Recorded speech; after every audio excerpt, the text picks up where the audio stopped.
June 22nd, 1941. The early morning sun barely breaks through a grey Moscow sky, a pale light glinting off the steel rooftops of the sprawling industrial districts. Smoke curls lazily from chimneys, almost masking the tremor in the air, the sense of impending catastrophe. In a cramped office at the Ministry of Armaments, a map is spread across a wooden table, pins marking every tank factory, munitions plant, and assembly hall in European Russia. Faces of commissars, engineers, and military advisors are taut with tension. The room smells of ink, machine oil, and cigarette smoke. Marshal Semyon Timoshenko, hand gripping the edge of the table, traces the path of German divisions, advancing with relentless speed. "They'll be here within weeks," he mutters, voice low but sharp. The others nod grimly. Across the room, a young engineer, Nikolai Ivanov, taps at his pencil nervously, eyes flicking between factory symbols and the thick red lines representing the Wehrmacht's advance. "We have to move every factory," he whispers, almost to himself, but loud enough for the room to freeze. The order from Stalin himself has arrived the night before. Evacuate the industrial heart of the nation beyond the Ural Mountains, out of reach of the German war machine. The task seems impossible. Hundreds of factories, some as large as small cities, must be disassembled, loaded onto trains, and rebuilt in the wilderness east of the Urals, all in a matter of weeks. Yet, the weight of the moment leaves no room for hesitation. Outside, Moscow stirs. Soldiers march in hurried formations. Factory workers pack tools, machinery, and raw materials onto flat cars. Steam hisses from locomotives as the first convoy of the evacuation rumbles toward the distant, unseen mountains. The air vibrates with urgency, the sound of hammers and trucks merging with the anxious murmur of workers who know the fate of the nation depends on them. Meanwhile, German reconnaissance planes, high above Smolensk and the Western Front, capture images of cities stripped of key industrial equipment.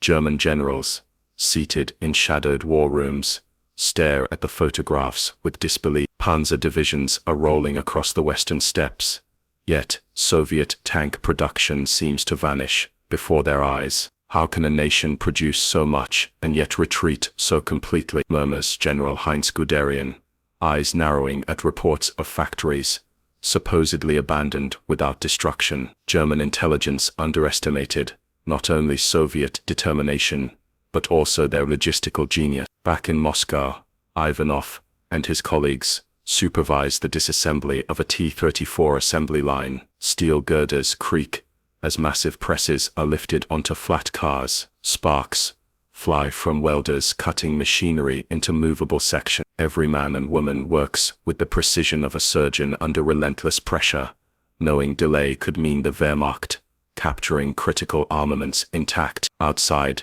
the air carries a metallic tang, mixed with diesel exhaust, sweat, and the muted cries of workers calling orders over the clatter. By nightfall, a convoy of 30 trains snakes eastward along the rail line. The engines groan, shuddering under the weight of entire industrial lifebloods. Rolling stock, heavy presses, lathes, tank turrets, and boxes of ammunition. Soldiers and guards ride alongside, rifles slung over shoulders, eyes scanning the horizon for signs of enemy sabotage. The Soviet people move like a living machine, each part integral to the whole. And far to the west, German officers continue to scratch their heads. Reports arrive that, despite bombing and advances, Soviet tank production is not only continuing, it seems to reappear, almost magically east of the front. Hitler's generals whisper in disbelief, certain they are witnessing some trick of intelligence or propaganda. But this is no illusion. This is the industrial heart of the Soviet Union on the move. A feat so audacious it will soon shock the world. Section 2. Rebirth in the Urals, July 15, 1941. Magnitogorsk, July 15, 1941.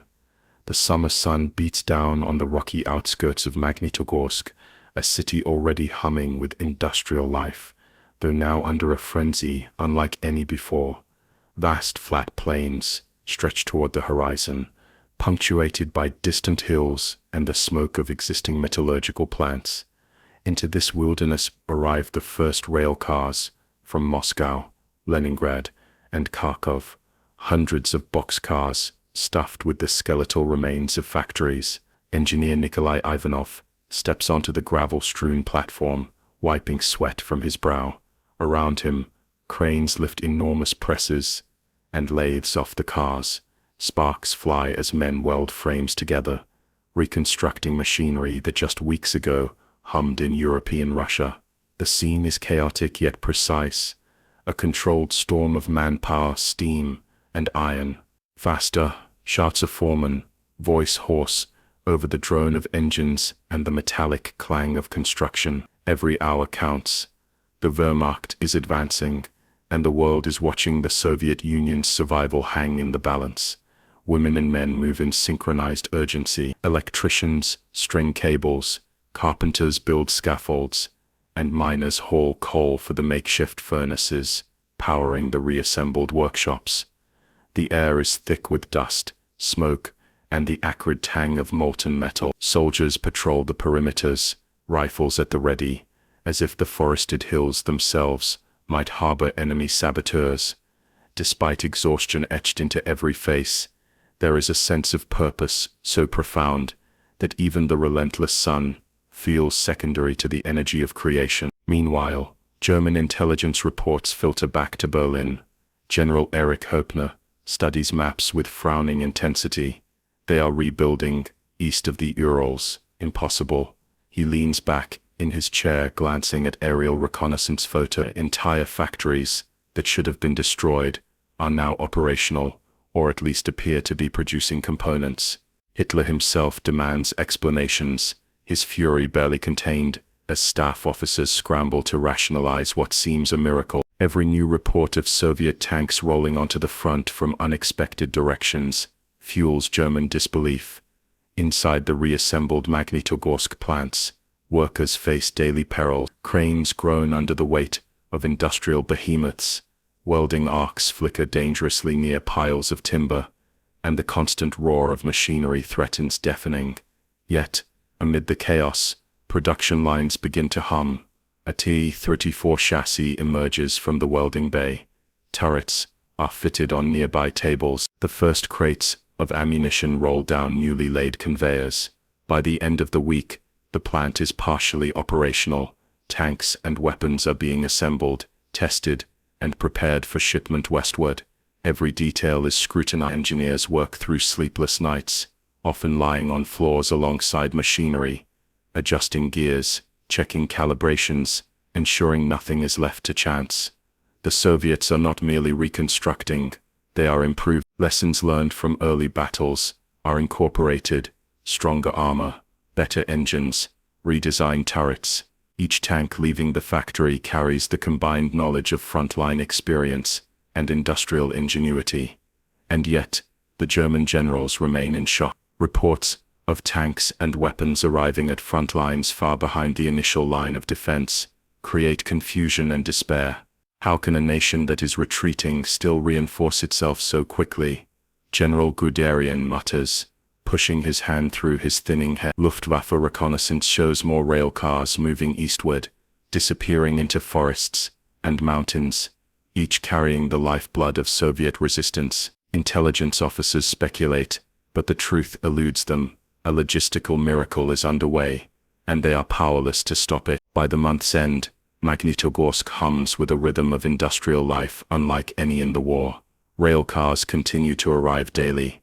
Assembly lines grow longer, and the Soviet ability to replace losses begins to stabilize the front. For every German advance, a counter emerges from the Urals, as if the factories themselves are fighting back. The ordinary citizen and soldier witness the extraordinary, a nation dismantling itself, moving its industrial soul across thousands of miles, and rising again from the ashes. August 3rd, 1941. Dawn breaks over the endless stretches of Siberia. the air crisp and sharp, carrying the scent of pine and frost even in late summer. Along the twisting, rickety rail lines, massive convoys of flat cars and boxcars snake eastward, loaded with the remains of factories uprooted from Moscow, Leningrad, and Kharkov. The tracks tremble under the weight, iron wheels screeching against steel, a metallic symphony of survival. Engineer Nikolai Ivanov rides atop one of the locomotives, notebook in hand, eyes scanning every bolt, every machine piece stacked precariously. Around him, train crews shout orders, their voices carrying over the roar of engines and the hiss of steam. Each car represents months, sometimes years of painstaking labor, presses, lathes, furnaces, T-34 components, and boxes of ammunition. Soldiers guard the trains, rifles slung across their shoulders, eyes wary of saboteurs or enemy aircraft. The front may be hundreds of miles away, but the fear of interception is ever present. At each junction, workers and engineers leap into action, reinforcing wheels, adjusting loads, and patching fragile rail cars. The operation moves with astonishing coordination. Every hour, every minute is precious. Beyond the Urals, Siberia's sparse settlements watch as the steel lifeblood of European Russia passes through, a spectacle of both terror and awe. Local villagers, unused to industrial machinery, marvel at the sheer scale of the evacuation, lending hands wherever they can, hauling crates, feeding workers, lighting forges in temporary workshops. Meanwhile in Berlin, German intelligence officers sit in hushed, tense meetings. Maps litter the tables, marked with arrows of panzer divisions advancing eastward. Yet reports from aerial reconnaissance are increasingly baffling. Factories appear to vanish, only to reappear deep in the Soviet interior.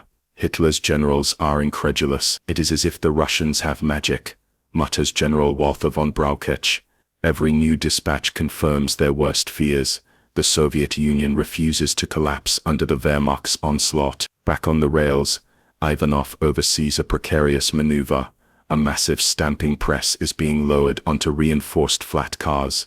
Sparks fly as welders adjust bracing, the steel groaning under its own weight. The work is dangerous.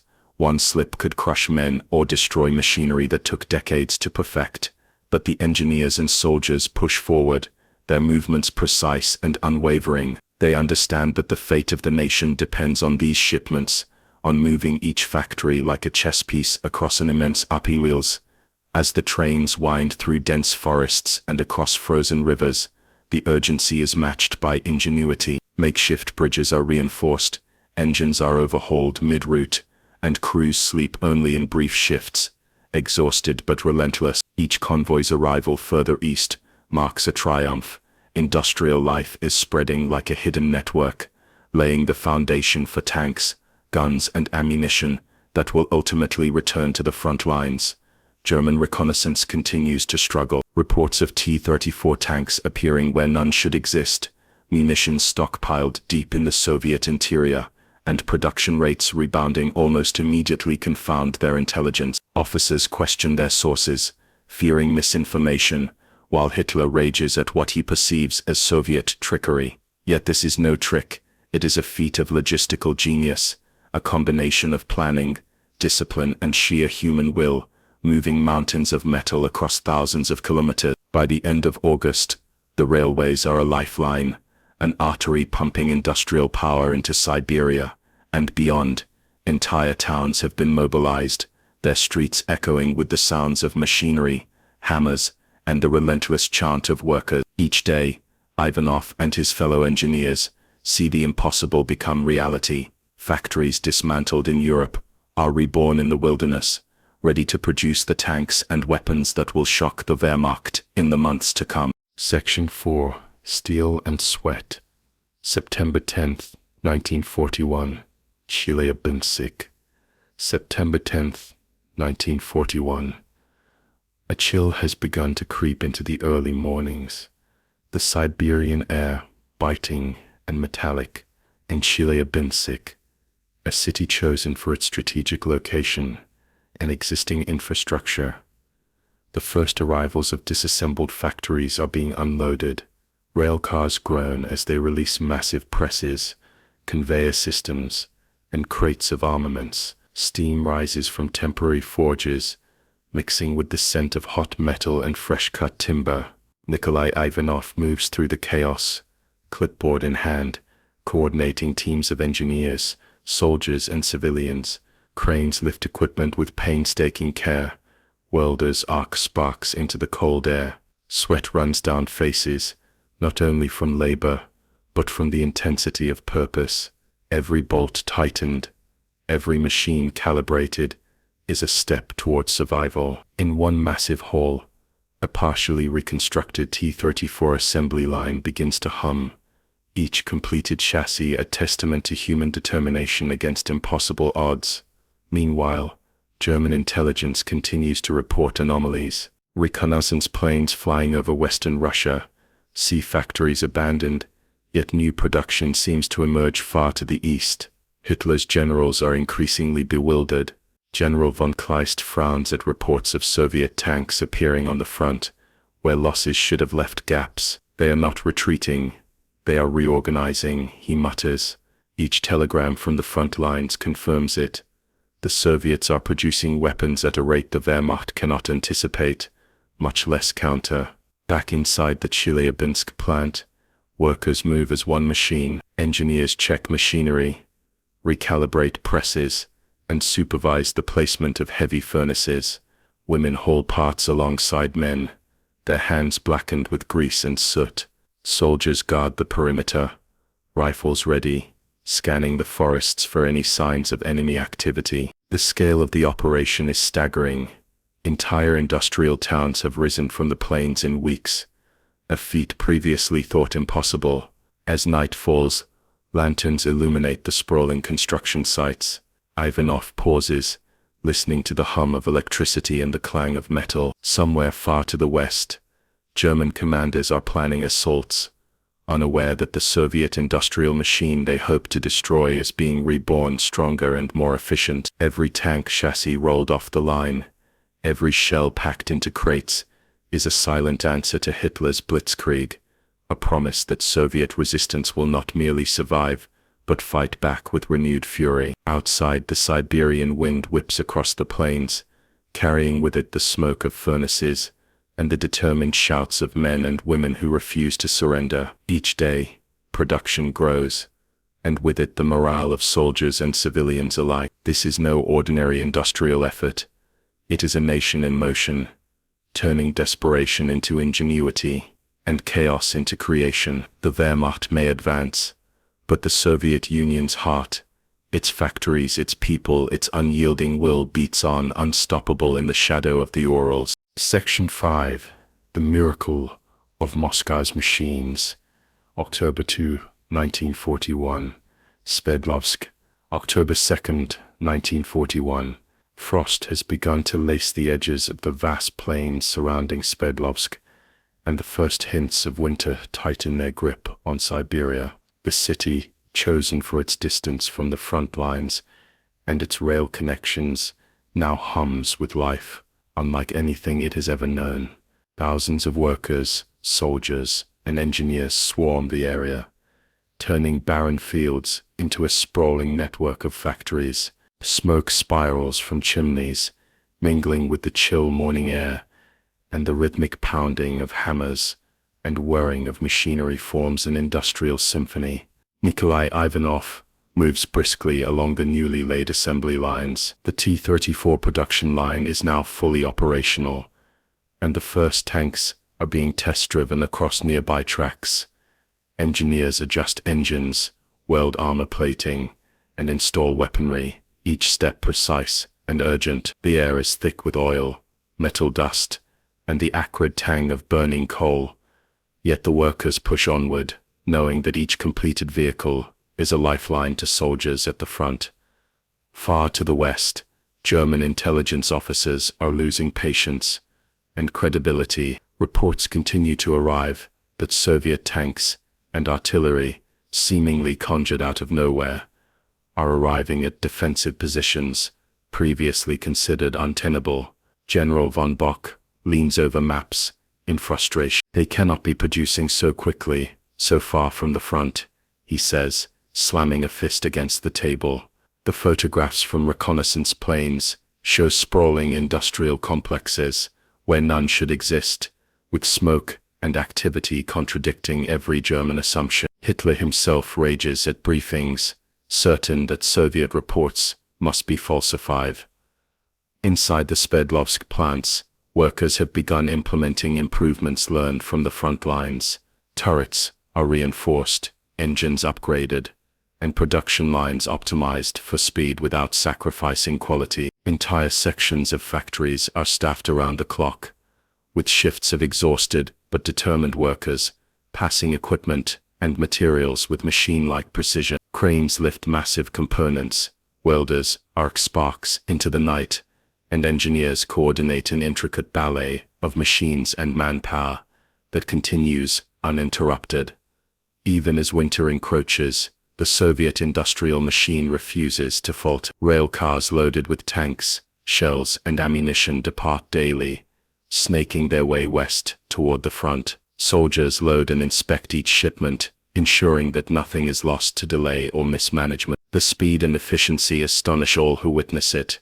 What once took months to construct in European Russia is now achieved in a fraction of the time, fueled by urgency and unyielding will. In Berlin, generals now whisper of the miracle of the Urals, unable to comprehend how a nation seemingly on the verge of collapse is producing tanks faster than the Wehrmacht can destroy them. Intelligence officers speculate about secret factories hidden in the wilderness, or the use of forced labor on an unimaginable scale. Yet the truth is simpler and more extraordinary. Human ingenuity, combined with determination, discipline, and the organizational genius of the Soviet state, is outpacing the blitzkrieg. By nightfall, Sverdlovsk glows with the fire of 1,000 furnaces, casting light across the snow-dusted plains. Ivanov pauses atop a scaffold, gazing at the sprawling factories below. Each completed tank, each crate of ammunition, is a promise. The Soviet Union will not only endure the onslaught, but strike back with growing force. The Wehrmacht may advance, but the industrial heart of Russia beats stronger than ever, a living testament to resilience in the face of annihilation. Section 6. The Eastern Arsenal, November 12, 1941. Chelyabinsk, November 12, 1941. A biting wind sweeps across the industrial outskirts of Chelyabinsk, where temporary barracks and sprawling steel halls now dominate the once quiet Siberian plains. Snowflakes mix with smoke from chimneys, and the clatter of machinery reverberates like artillery across the frozen landscape. The city has transformed into an immense production hub, its network of relocated factories now fully operational and producing armaments at unprecedented speed. Engineer Nikolai Ivanov walks among the roaring machines, checking the progress of the newly assembled KV-1 tanks. Soldiers oversee testing grounds nearby, firing weapons and monitoring performance. Each tank that emerges from the assembly line carries not just steel and firepower, but also the resolve of a nation determined to survive. The workers, faces reddened from the cold and the heat of furnaces, push tirelessly, their movements precise, almost ritualistic.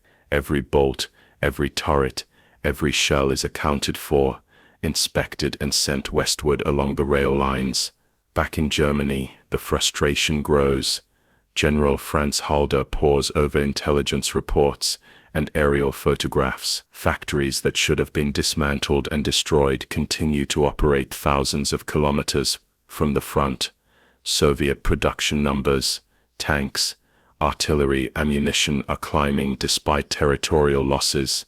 This is beyond calculation, Halder mutters, rubbing his temples. Reports arrive that new weapons are arriving at the front faster than German divisions can destroy them, further delaying the Wehrmacht's plans for a swift conquest.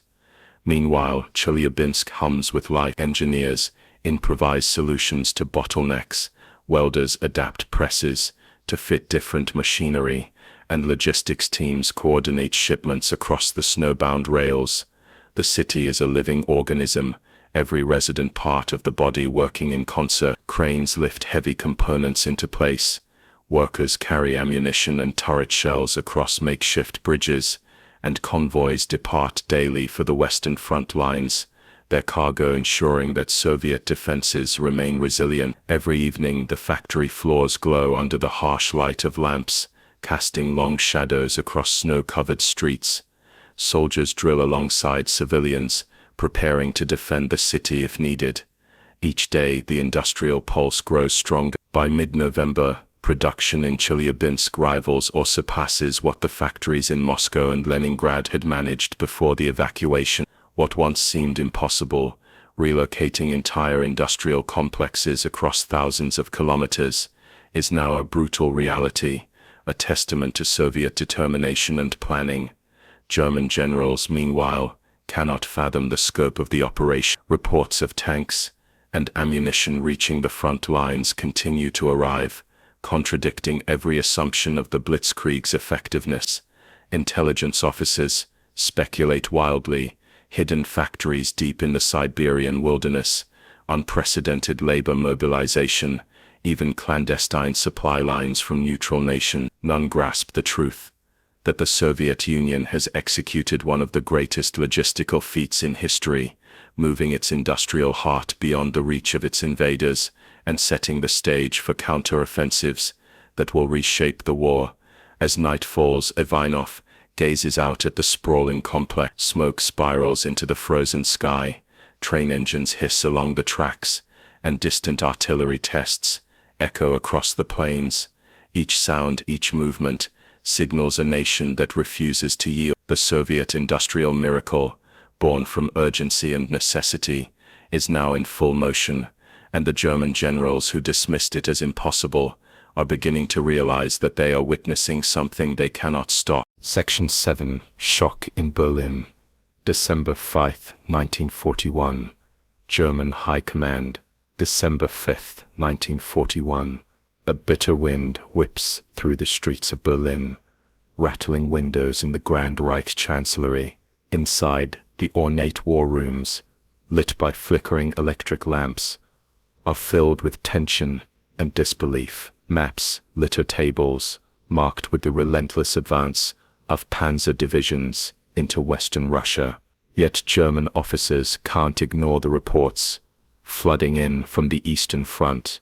Soviet production is not only surviving, they are producing tanks, artillery, and ammunition at rates the Wehrmacht cannot match. General Heinz Guderian leans over a stack of reconnaissance photos, his brow furrowed. A Soviet tank factory appears on the edge of a snowy Siberian forest, smoke curling from chimneys, trains lined with heavy machinery snaking into the distance. How, he mutters, his voice taut with frustration. Reports confirm that T-34s and KV-1s are rolling off lines in Chelyabinsk, Sverdlovsk, and Magnitogorsk, hundreds of kilometers behind German lines. The Wehrmacht had expected to cripple Soviet industry within months. Instead, it is witnessing an industrial rebirth beyond imagination. Hitler paces the room, his face flushed, fingers tapping the polished wood table. They move factories as if they are toys. He snarls. Staff officers scramble to explain, citing aerial reconnaissance, intercepted communications, and intelligence reports. Yet no explanation satisfies him. Each new message of a rebuilt plant or a fresh tank convoy feels like a personal affront, undermining the narrative of rapid conquest he had promised. The generals whisper of industrial miracles in the Urals, but no miracle can disguise the stark reality. The Soviets are adapting faster than the Germans anticipated. Thousands of kilometers away, in Chelyabinsk, Nikolai Ivanov and his teams are oblivious to the turmoil in Berlin. Cranes lift turret assemblies, welding sparks light the snowy dusk, and train after train departs for the front. Engineers coordinate complex schedules of assembly, testing and shipment, while soldiers ensure security along the rail lines. Each day, the city produces hundreds of tanks, artillery pieces, and ammunition crates. Local residents, once unaccustomed to such frenetic industrial activity, move with a sense of purpose, their lives now intertwined with the survival of the nation. German intelligence continues to struggle. Field reports from the front describe tanks appearing in positions where none should exist, reinforcements arriving from unexpected directions, and artillery replacing what had been destroyed weeks prior. Analysts scratch their heads over rail logs and train movements, unable to reconcile the scale of the Soviet operation with their expectations of collapse. By now, the Wehrmacht realizes that their blitzkrieg strategy faces an unforeseen, relentless obstacle, a nation that refuses to be defeated industrially, even while its armies retreat. Meanwhile, Soviet engineers in Chelyabinsk begin implementing the next phase of improvements. Production lines are streamlined, armor plating upgraded, and artillery refined, based on battlefield reports. Entire sections of factory floors now operate 24 hours a day, a synchronized pulse of human labor and mechanical precision. Rail cars loaded with tanks and munitions depart daily, moving west to the front lines, where German generals, still reeling, cannot anticipate their arrival. By nightfall, the factories glow like fires across the snow-dusted plains, a stark contrast to the shadows looming over Berlin. Nikolai Ivanov pauses atop a scaffold, watching smoke spiral into the icy air, feeling the vibration of hundreds of tons of machinery being put to work. Somewhere far away, Hitler and his generals tremble at the scale of what they cannot stop. The Soviets have done the impossible. They have moved an entire industrial nation beyond reach, rebuilt it, and turned retreat into a new, unyielding form of resistance. Section 8. From the Urals to the front. January 18, 1942. Western Front. January 18, 1942. The winter landscape of Western Russia is buried under a thick layer of snow. The air bitter and sharp. Trenches filled with exhausted soldiers crisscross the frozen ground, while distant artillery fire rattles the horizon. Amid this grim panorama, a new sound begins to dominate, a low rumble of engines, the clatter of treads on icy roads. Soviet tanks, fresh from factories in Chelyabinsk, Sverdlovsk and Magnitogorsk, roll into position, their crews tense but determined. Engineer Nikolai Ivanov watches from a rail siding, bundled against the Siberian wind, as the final shipments of the newest T-34s and KV-1s depart eastward toward the front. Each tank is a product of countless hours of labor, steel pressed, armor welded, engines tuned, weapons tested. Soldiers guide the tanks onto snow-packed roads, ammunition in tow, ready to face the Wehrmacht that once seemed unstoppable. The air is electric with purpose. Exhaustion has transformed into resolve.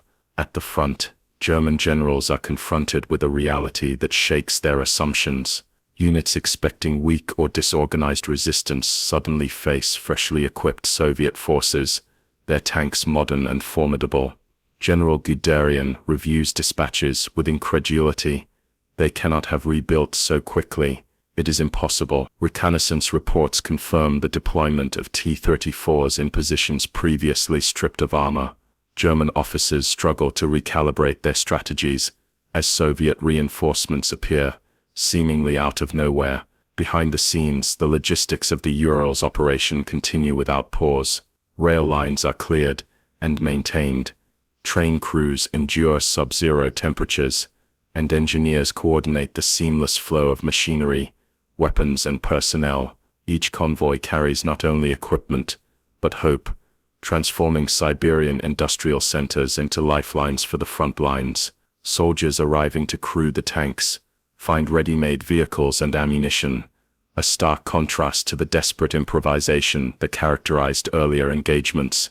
In Chelyabinsk, Workers and engineers already plan the next wave of production improvements. Lessons from the front: armor vulnerabilities, engine performance, and weapon efficiency are incorporated in real time.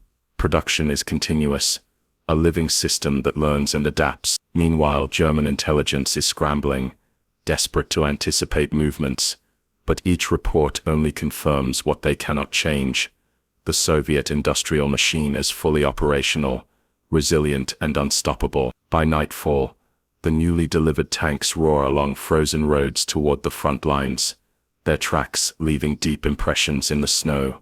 Every tank is a symbol of the Soviet Union's ingenuity and determination, proof that retreat does not mean surrender. From the Urals to the Western Front, the nation's industrial heart has moved, rebuilt, and struck back, shocking both friend and foe. The Wehrmacht may have expected collapse, but the Soviets are proving that even in retreat, they can project strength and resilience far beyond expectation. Section 9. Turning the Tide. February 7th, 1942. Moscow, February 7th, 1942. Moscow is shrouded in snow, the cold seeping into every street and courtyard. Yet within the city's military command, there is a growing sense of cautious optimism. Reports arrive from the front lines. Newly produced T-34s and KV-1s, shipped from the Urals, are reinforcing defensive positions and halting German advances.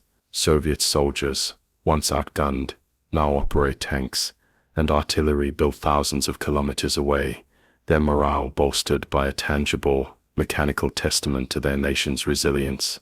Engineer Nikolai Ivanov, temporarily returned from the Urals, walks through a command center buzzing with activity. Maps line the walls, showing the distribution of tanks, artillery, and ammunition arriving from Siberia. Soldiers and officers move between telephones, coordinating units, while radio operators relay the latest updates from the front. Every report confirms the success of the factory.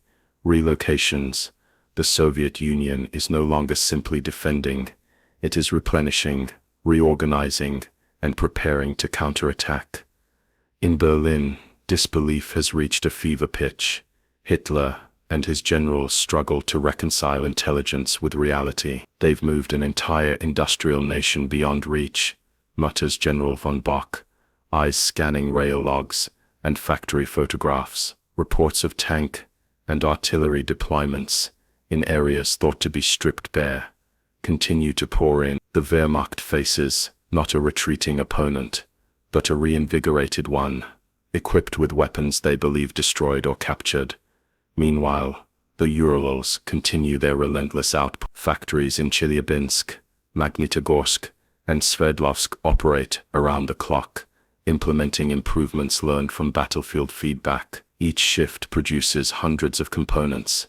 Each rail car carries tanks and shells bound for the front line. Engineers coordinate logistics with military officials, ensuring that the industrial miracle that began in June is now fully sustained. The impact on the battlefield is immediate. Soviet units previously in retreat stabilize their lines, supported by new armor and artillery. Assaults that relied on speed and surprise are met with prepared positions and reinforced firepower. Soldiers report seeing T-34s that outperform older German Panzer models, their superior mobility and armor turning previously vulnerable sectors into defensive strongpoints. Intelligence officers in Berlin scramble to explain how these reinforcements keep appearing in positions hundreds of kilometers from the Urals. By evening, the snow-dusted streets of Moscow are alive with reports of small victories and successful counterattacks. Soviet soldiers and commanders alike recognize that the industrial relocation was not merely survival, it was a turning point. Nikolai Ivanov looks at a map of factories and rail lines, understanding that the impossible task he helped coordinate has directly altered the course of the war. Factories that were once in the path of the Wehrmacht now drive its resistance, and the German general's disbelief only underscores the scale of what has been achieved. Section 10. An Industrial Miracle. March 21st. The first hints of spring struggle to break through the lingering Siberian frost, but the air is dominated not by thawing snow, but by the roar of engines, the hum of conveyor belts, and the rhythmic pounding of hammers. Across the Urals, the network of relocated factories, once uprooted from Moscow, Leningrad, and Kharkov, now operates as a single, coordinated industrial organism. Each plant, from Chelyabinsk to Magnitogorsk to Sverdlovsk, is a testament to Soviet ingenuity, endurance, and organizational brilliance. Engineer Nikolai Ivanov stands atop a scaffold overlooking a sprawling T-34 assembly line. The tanks roll steadily toward shipping yards, where soldiers inspect, load, and dispatch them westward. Nearby, ammunition is packed into crates, artillery is tested,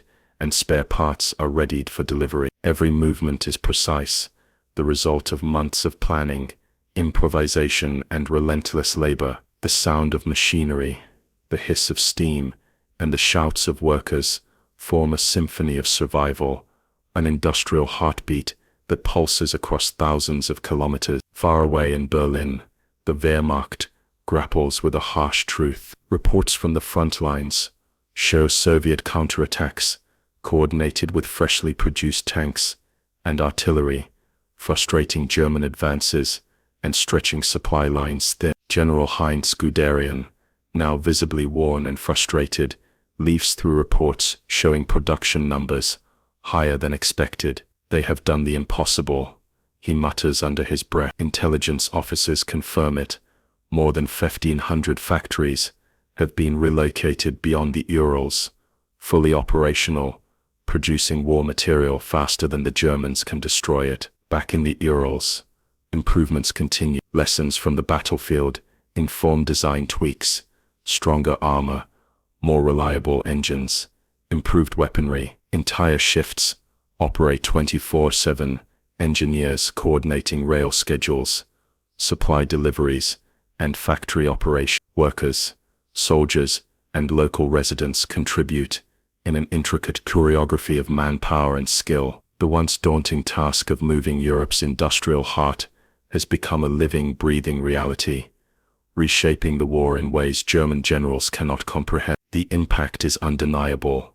On the battlefield, T-34s, KV-1s, artillery, and ammunition flow steadily to front lines, reinforcing Soviet defenses and enabling counteroffensives. Each delivery represents not just steel and firepower, but the combined effort of a nation under pressure. The Wehrmacht's calculations crumble as Soviet production continues to meet and exceed demand, a feat that redefines the concept of logistical warfare. As night falls over the Urals, Ivanov watches smoke curl into the sky. From countless chimneys, train engines hiss along frozen tracks, and convoys depart for the front. He knows, as does every worker, engineer, and soldier, that the impossible has been achieved. Entire factories were uprooted, transported thousands of kilometers, rebuilt, and made operational in record time. What Hitler's generals deemed inconceivable has become a reality. The Soviet Union's industrial heart has moved, adapted, and struck back, ensuring that no invasion could permanently silence its war machine.